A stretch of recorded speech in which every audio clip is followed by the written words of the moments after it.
வணக்கம் மக்களே, கோதுமை பரோட்டா போட போகிறோம். அதுக்கு நல்ல கோதுமையை சலித்து உப்பு 4 குழிக்கரண்டி எண்ணெய் ஊற்றி பிசைய போகிறேன். வாங்க பிசைவோம். நல்லா இப்படி பிசைஞ்சாச்சு. வாங்க ஒரு மணி நேரம் ஊறட்டும். அதுக்கப்புறம் பரோட்டா செய்வோம். 1 மணி நேரம் ஆயிடுச்சு. நல்லா எண்ணெயை தொட்டு உருண்டை போடுவோம். இதை நல்ல எண்ணெய் தொட்டு இப்படி பிடிச்சி இப்படி உருண்டையாக போடணும். எனக்கு தேவையான அளவு போட்டு எண்ணெய் இந்த வச்சுருக்கேன். அதை நல்லா தொட்டு இப்படி உருண்டை போடுவோம்.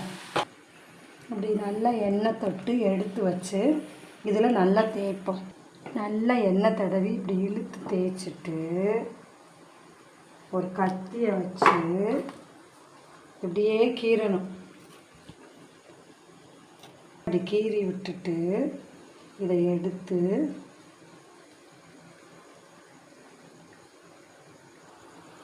அதை இப்படி சுருட்டிட்டு எண்ணெயை தொட்டு இப்படியே கையில் இது பண்ணிடணும்.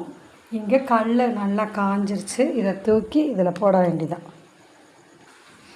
இந்த கையில் இப்படி இது பண்ணிட்டு போட்டு நல்லா சுற்றி எண்ணெய் விட்டு புரட்டி எடுக்க வேண்டியதான். இந்த அப்படி 2 பக்கமும் போட்டாச்சு. சூப்பராக வந்துருச்சு. வாங்க சாப்பிடலாம்.